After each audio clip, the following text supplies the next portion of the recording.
Hello friends, welcome to my YouTube channel. आज की video में आपको बताएंगे कि स्वयं सहायता समूह से क्या-क्या लाभ होते हैं और समूह से जुड़ने के बाद आपको कौन-कौन सी नौकरी मिल सकती है। क्योंकि कुछ नौकरियां ऐसी हैं जो सिर्फ स्वयं सहायता समूह की महिलाओं को ही मिलती हैं। 2025 में ऐसी 15 नौकरियां हैं जो स्वयं सहायता समूह की महिलाएं कर रही हैं। अब बात करते हैं उन 15 नौकरी की कि कौन-कौन सी हैं और उनमें क्या-क्या कार्य करना पड़ता है। तो वीडियो स्टार्ट होने से पहले आपसे रिक्वेस्ट है, अगर आपने अभी तक इस चैनल को सब्सक्राइब नहीं किया है, तो प्लीज़ चैनल को सब्सक्राइब कर लें। तो स्वयं सहायता समूह से मिलने वाली पहली नौकरी है समूह सखी की। समूह सखी के क्या-क्या कार्य होते हैं? तो समूह सखी को नए समूह बनाना और उनका पंजीकरण करवाना, महिलाओं को बैंक से जोड़ना, खाता खुलवाना, लोन दिलवाना, मीटिंग आयोजित करना और रिकॉर्ड रखना, उपस्थिति, बचत, लोन वगैरह का। इसके सिवा वित्तीय साक्षरता फैलाना, बचत, लोन, बीमा आदि की जानकारी देना, सरकारी योजनाओं की जानकारी देना और महिलाओं को लाभ दिलवाना। फिर नंबर 2 पर है बीसी सखी। बीसी सखी की फुल फॉर्म होती है बैंकिंग कॉरेस्पोंडेंट सखी। ग्रामीण क्षेत्रों में बैंकिंग सेवाएं पहुंचाने वाली एक महिला बैंक प्रतिनिधि होती है, जिसे सरकारी योजनाओं के तहत प्रशिक्षित और नियुक्त किया जाता है। तो बीसी सखी के मुख्य कार्य होते हैं, जैसे गांव में डिजिटल बैंकिंग सेवाएं देना, पैसों को जमा करवाना और निकलवाना, सरकारी योजनाओं की राशि गांव तक पहुंचाना, बैंक खाते खोलने में मदद करना, पेंशन और बीमा सेवाएं दिलाना, बैंकिंग जागरूकता फैलाना और लोगों को डिजिटल लेन-देन सिखाना। फिर आती है नंबर 3 पर बैंक सखी। ये महिला गांव की अन्य महिलाओं को बैंकिंग सेवाएं लेने में मदद करती है, जैसे खाता खुलवाना है, पासबुक अपडेट कराना है या लोन का फॉर्म भरवाना है। बैंक सखी का कार्य बीसी सखी से थोड़ा सा अलग होता है, लेकिन उद्देश्य समान होता है। बैंकिंग सेवाएं ही गांव तक पहुंचाना और महिलाओं को सशक्त बनाना, जैसे बैंकिंग सेवाओं की जानकारी देना, समूहों को बैंक से जोड़ना, बैंक मीटिंग में भाग लेना, दस्तावेज भरना और सहायता करना, वित्तीय साक्षरता फैलाना। फिर नंबर 4 पर है कृषि सखी।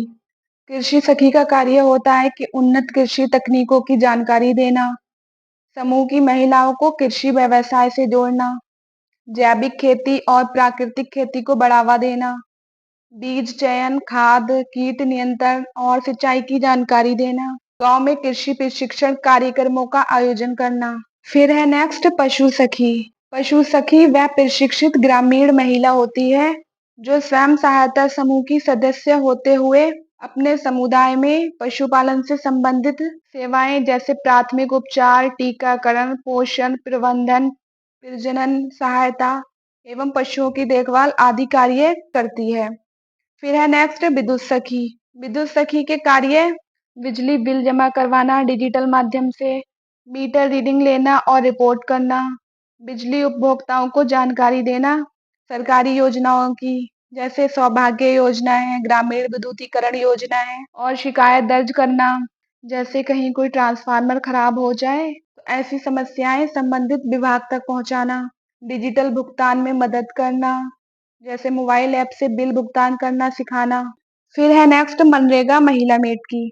महिला मेट महात्मा गांधी राष्ट्रीय ग्रामीण रोजगार गारंटी अधिनियम मनरेगा के अंतर्गत काम करने वाले श्रमिकों के कार्यों की निगरानी करती है, जैसे हाजिरी बनाना, मास्टर रोल भरना, श्रमिकों को कार्य समझाना, मार्गदर्शन देना, कार्यस्थल पर सामग्री की निगरानी करना, सुरक्षा और सुविधा सुनिश्चित करना, पानी, छाया, प्राथमिक उपचार आदि, सुरक्षा और सुविधा सुनिश्चित करना, समय पर भुगतान सुनिश्चित कराने में मदद करना, श्रमिकों और अधिकारियों के बीच संपर्क सूत्र बनाना। फिर है next book keeper. Book keeper के कार्य होते हैं लेन देन का रिकॉर्ड रखना, खाता बही, रसीदें और चालान तैयार करना, बैंक लेन देन का मिलान करना, वित्तीय रिपोर्ट्स तैयार करना, टैक्स से संबंधित डाटा तैयार करना, ऑडिट में सहायता करना। फिर है नेक्स्ट सूक्ष्म उद्यम सखी। सूक्ष्म उद्यम सखी का कार्य ये होता है कि वह स्वयं सहायता समूहों की अन्य महिलाओं को छोटे व्यवसाय स्थापित कराने और चलाने में सहायता करती है। फिर है नेक्स्ट आईपीआरपी। इसकी फुल फॉर्म होती है इंटरनल प्रोफेशनल रिसोर्स पर्सन। फिर है आईसीआरपी। आईसीआरपी की फुल फॉर्म होती है इंटरनल कम्युनिटी रिसोर्स पर्सन। फिर नेक्स्ट है एफएनएचडब्ल्यू। इसकी फुल फॉर्म होती है फूड न्यूट्रिशन हेल्थ वॉश। फिर लास्ट है एफएलसीआरपी। तो फ्रेंड्स, ये थी 15 नौकरी ऐसी जो सिर्फ स्वयं सहायता समूह की महिलाओं को ही मिलती हैं। आपको वीडियो अगर अच्छी लगी हो तो प्लीज वीडियो को लाइक कर देना एंड शेयर कर देना।